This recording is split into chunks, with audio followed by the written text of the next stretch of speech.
right. So it looks like it's setting it up.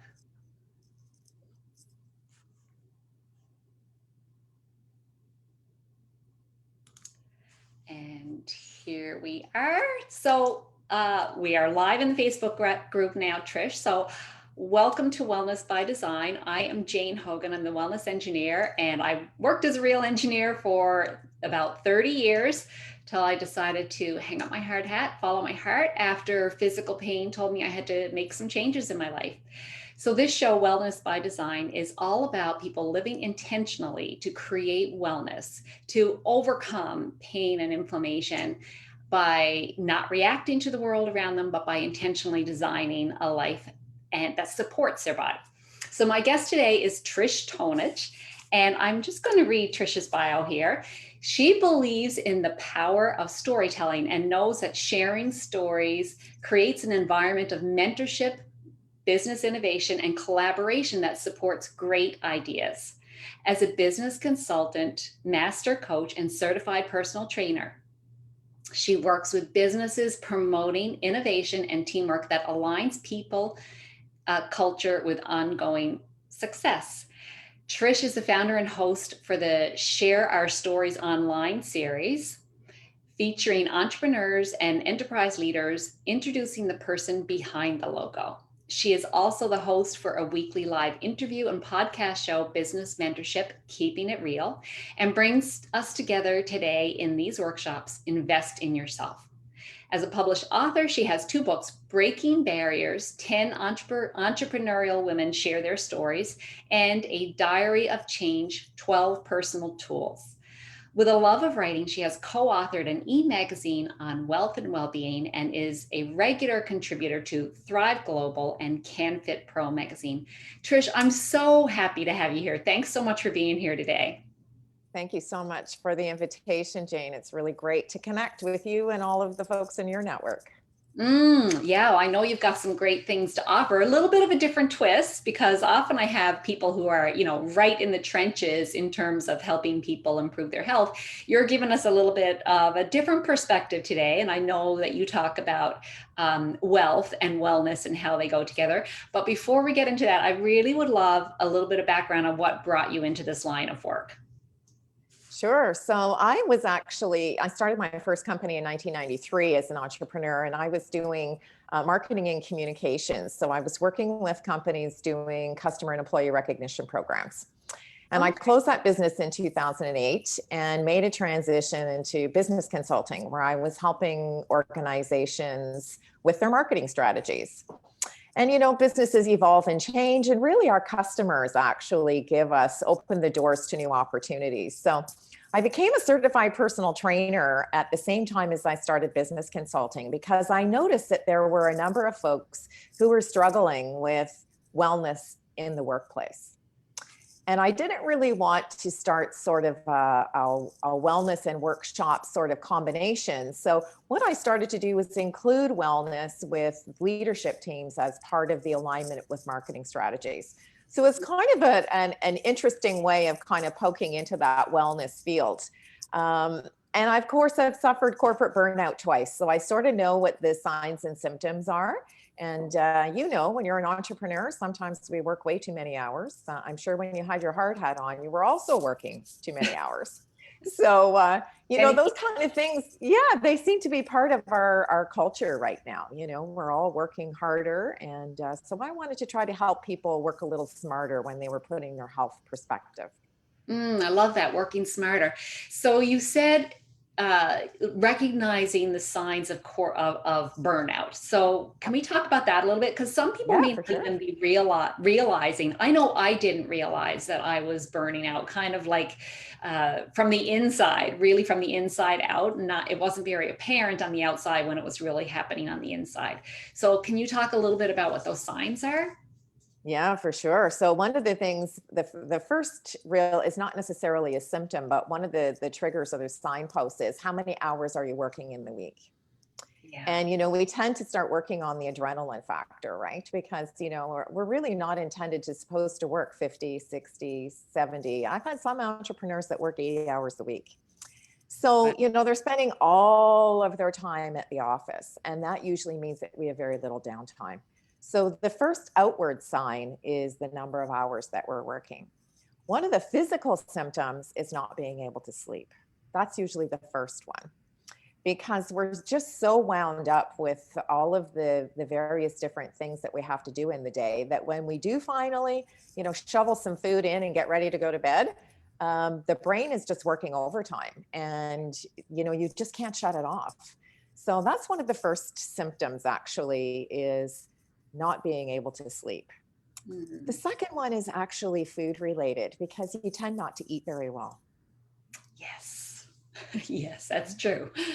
We're having all of the fast food, or we're nuking something in the microwave at the office, or we're drinking way too much coffee to try to keep that adrenaline flowing. So that's another symptom is, how is the food that you're eating? How does your stomach feel? How does your gut feel? Usually you're running at Mach 2 with your hair on fire, used to be my saying. And, I never really paid any attention. It was just one meeting to another, one client appointment to another, one more thing that had to be done off the to-do list before I could actually go home at the end of the day. Yeah. And one of the third symptoms was we tend to not do any exercise at all. Yeah. Because we don't have time. So you end up feeling really sluggish, like you start putting on weight, or the opposite, you tend to lose all kinds of weight because your diet is suffering. And then you feel really sluggish, and one just kind of morphs into the other. And before you know it, you're not feeling well.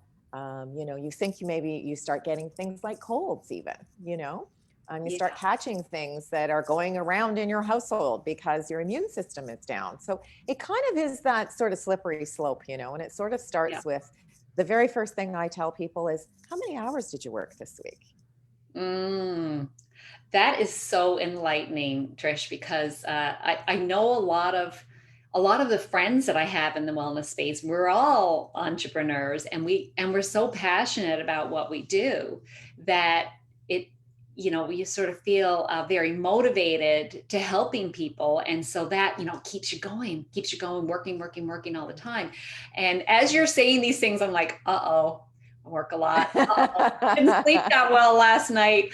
I mean, some things I'm doing really well on because I do prioritize my self-care. I do my morning routine, and I know no matter what, I've got that done. But sometimes I don't get out for a walk during the day, or I don't get the other exercise or whatever. I eat well too, though, so that's good. But I know a lot of health entrepreneurs that I know are going to relate to this because they do work a lot of hours because they care so much. But right. I'm sure you talk about this. The number one person you have to care for is yourself. Absolutely. Yeah. So how do you advise people on that? What do you tell people? Well, if anyone's like me, I mean, we tend to attract like-minded clients, right? So I'm type A. So I'm, one of those people that I'm always on the go. I'm super outgoing. So, being into self-isolation has been a real challenge for me because I'm such an extrovert. So really you have to retrain the brain, because you can make somebody really aware that, here's the signs and symptoms that you're experiencing. And, yes, we always recommend that folks go to their doctors so that they're getting that, that professional advice. But you really have to retrain your brain, because somebody can tell you, well, you kind of look to me like you're going down the road for corporate, but I'm fine. That's not going to happen to me. I'm just busy, So until you actually have something that stops you in your tracks to say, wow, maybe there's a little bit more to this. Maybe I really can't ignore this. And that was my personal experience. Mm-hmm. I kind of got stopped in my tracks, and I had to totally reevaluate where I was going in. But if somebody had told me that, I'm not so sure I would have listened, to be quite honest. I kind of would have given it the old, cursory, oh, yes, I'll consider that. But I don't really think I would have paid too much attention to the advice. So, depending on the type of individual that you are, really depends on your acceptance to recognizing the signs and symptoms and then making a change. So you mentioned, Tricia, you had 2 burnouts. What were your signs? What was the what made you pay attention? The first time it was, I actually became ill, physically ill. So when I went to the doctor and we started to have that whole conversation, I was doing everything wrong. And, she basically said to me, you know what, if you kind of don't start to change, at least with the food that you're eating, and start to incorporate some fitness into your routine and try to cut back on your hours, you're going to end up in the hospital because your immune system is really down. And they did the blood, scan, and I had everything that could be wrong was wrong. So I was actually heading down a very dangerous path from a health perspective. The second time was actually, you think you learn from your mistakes. But the second time, it was when I was rebranding my company, and I was, as you say, pouring all of that energy into a new marketing campaign, changing the products and service offering that I was doing. And the first symptom for me was lack of sleep, because I couldn't shut off the brain. So that's actually when I started to incorporate more yoga and meditation into my regular routine. Yeah. So I was always a big walker because I love being outside.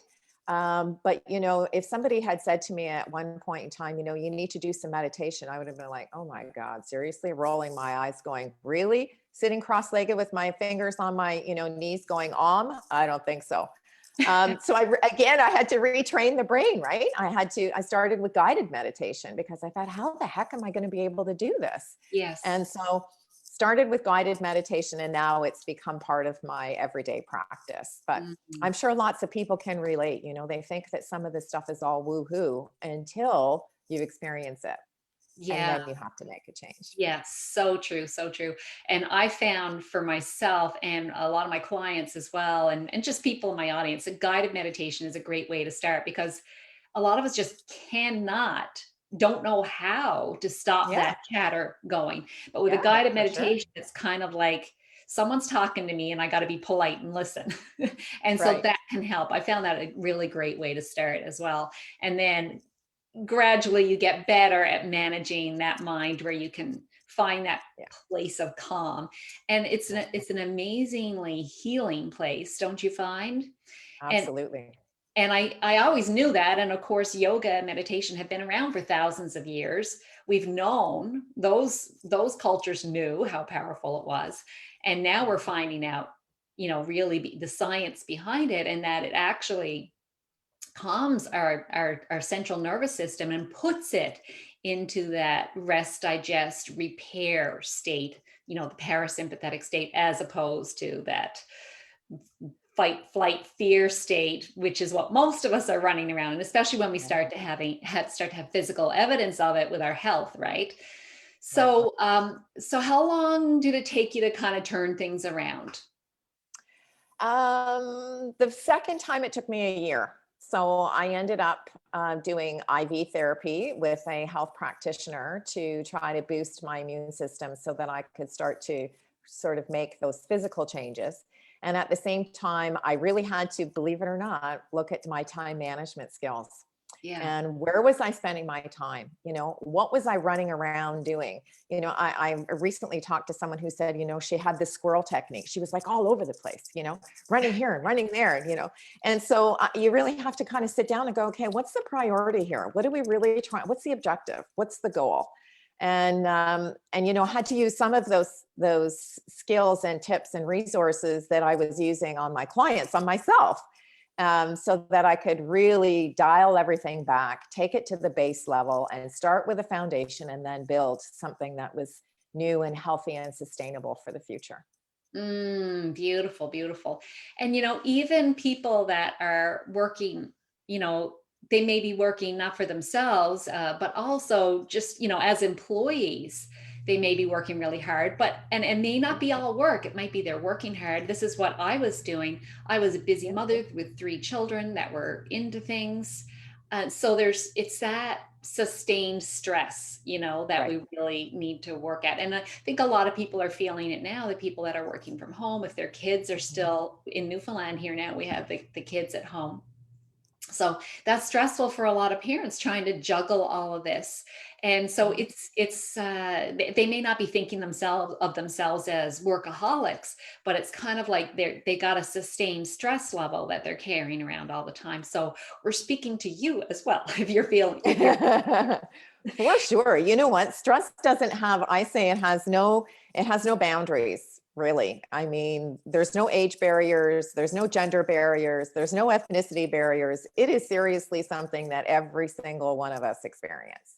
yeah. And it really depends on your personal little toolbox that you use in order to try to navigate how you're going to deal with the stress. Because stress is actually, there's good stress too, you know. Oh There's yes. some, some really things that actually motivate us to make a change. That's really good stress. It's the stress that gets out of hand that we consider to be on the negative side of things that starts to have that long-term effect that we really have to sit back and take a look at. Yes. Now tell me about your magazine, your online. It's an online magazine, Wealth and It is. Wellbeing, W2. Yep. Let's hear a Yep. little bit about that. So I one of the when I wrote my second book, Breaking Barriers, one of the ladies in the book was also a business consultant, and she had some resources that we wanted to take to market for busy entrepreneurs and enterprise leaders to try to help them work on sustained success. So we started an online program called the Mechanics of Flow 2. And one of the things that we thought that we would do in order to sort of open the conversation is do an e-magazine that would talk about wealth and well-being, because really the concept is you can't really have one without the other. I mean, if you're not healthy, you're not going to be able to work to make a living, and vice versa. If you don't have a really great idea or a job that you're passionate about, your health is going to suffer. So they really are interconnected. Yeah. So we share some resources in the Wealth and Wellbeing book that folks can use. I'm sure a lot of them are not going to be news to anyone. They're things that we all use. And it's available as a complimentary download on my personal website as well as the other corporate website. Mm, let me see. I'm going to see if I can pop that into. I'll share the links afterwards so people can Yeah, download for because sure. Yeah, it is for sure. free download. It is. And I think is you made a really good point there, Trish, that these are not necessarily new tools. We know about them, but Mhm. it's a little reminder. And do you have ideas or suggest ways that people could make these changes, like to create these new habits for their wealth and well-being? One of the things that I think that all of us can do, and we can go to, is start journaling. And that's really another great way. It has multiple benefits. So one of the things it will do is help us organize our thoughts, obviously. Yeah. The second thing is it's really cheap and cheerful. I mean, all you need is pen and a paper. So, you don't have to have your computer. And, I often, when I'm in that innovation sort of frame of mind, will keep it by my bedside table. Because if I wake up in the middle of the night with a great idea, then I need to write it down because I'll never be able to go back to sleep. So it's another really great tool and resource for that. And one of the things that I do with a lot of clients at the end of say they're trying to make a huge change and they're really struggling with making the change, but they've been journaling for a month, 2 months, 3 months. When you go back and take a look at what you've been writing, you'll start to often see a pattern that maybe is the thing that's breaking the barrier, right? That barrier that's come up that's preventing you from kind of achieving that next level of your own definition of success. And I bet you it's in that journal. You just have to kind of read through the lines and you'll find some really great tips about yourself. So that's really one of the tools that I often ask people to start with, because it really has so many benefits on so many levels. Oh, it does. And you mentioned there to do it by hand instead of you don't need a computer. It's actually better to do it by hand because there's For sure. something about Yeah. connecting your brain with that Yep. movement that is totally Absolutely. different. You don't get that when you do it, on the stuff. Absolutely. Well, Yeah. and that having the computer in the bedroom is not a good idea anyway for those Oh, folks who, tend to work in bed all the time and, we're all attached to our devices. yeah. So the old fashioned pen and paper is really the best way. Yeah. I love that too. And I'm a big fan of journaling too. And I got journals all over the place. Like, Right. I've got one by my bedside for my great ideas. I got, my daily one where I do my thoughts. I got my work one where I plan my day out, and numerous journals. But I love it. It's such a great tool. I use that in my coaching all the time as well. It Right. just gives people such insights. And a lot of Mhm. times people just have not really done it. They don't really even know how to do it. So how would you suggest starting a journal? Like if it's someone's very first time ever doing any journaling, what do you suggest to them? So I suggest that they do at the beginning of the day, they write three things that they would like to accomplish in the day. So it can be really simple, like I'm going to plan my meals, dinner meals by noon. I'm going to go out for a walk today at lunchtime. And then at the end of the day, I make a recommendation that they write 3 to 5 things that they're grateful for in the I day. love that.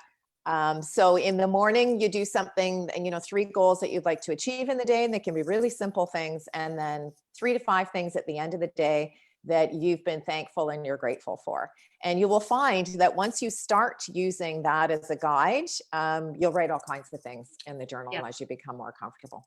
So good. So good. Love those. They are great.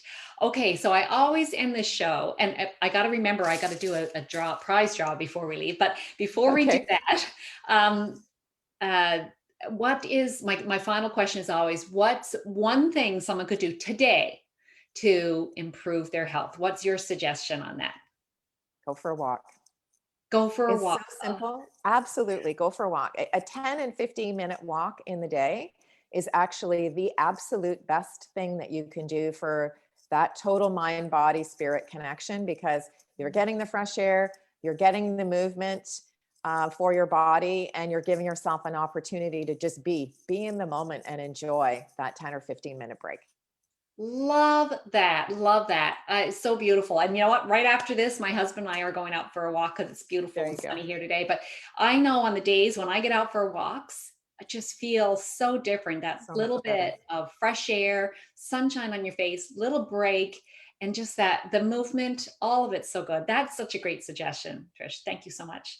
Okay, so I did a little survey. This isn't really anything to do with you, but I said I was going to draw it on this show today. I did a little survey, and the people that answered it are going. All of their names are in here Cool. for a prize draw. So I'm just going to draw it right now. I'm not going to look. Draw one name. So this is for a $25 gift card, and the winner is Jim Mills. So I've got Jim's email address. So Jim, I'll get in touch with you.